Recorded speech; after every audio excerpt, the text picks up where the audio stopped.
बोले पत्ता पत्ता नदियाँ मीठे गीत सुनाए, महके माटी गोंडवाना के। जोहार ले सब मिल गाए, जोहार ले ले दीदी, जोहार ले भैया, जोहार ले जो माटी में है नारी के, माटी में है नारी के, जोहार ले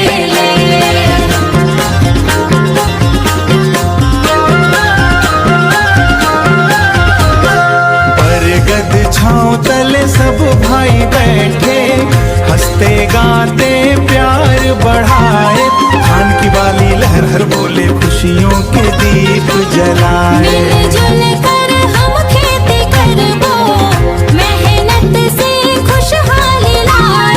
धरती दाई के आंचल तले अपन गाँव मुस्काए। जोहार ले ले दीदी, जोहार ले जोहार ले भैया, जोहार ले जो माटी में है नारी के, माटी में है नारी के, जोहार ले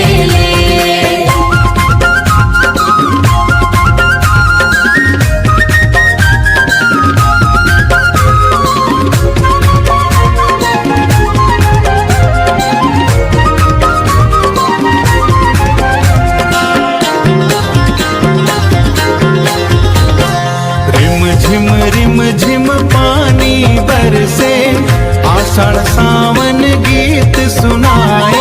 नदिया खेत पहाड़ संग संग, धरती नई चुनरी ओढ़ाए, माया भर दे सावन में, भरना मन खुशियाँ बरसाए।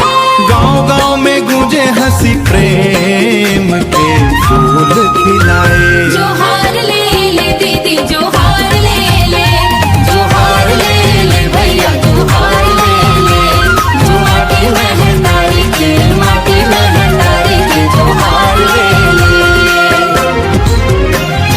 कर्मा नाचा गूंजे गाँव गाँव, रंग रंगीला मेला लागे। धरती दाई के गोद में पल के, सपना हर एक साचा लागे। मांदर के सुर झूम उठे, मनवा संग संग नाचे, मिलके गाए प्रेम के गाना, जोहार के गीत सदा बाजे।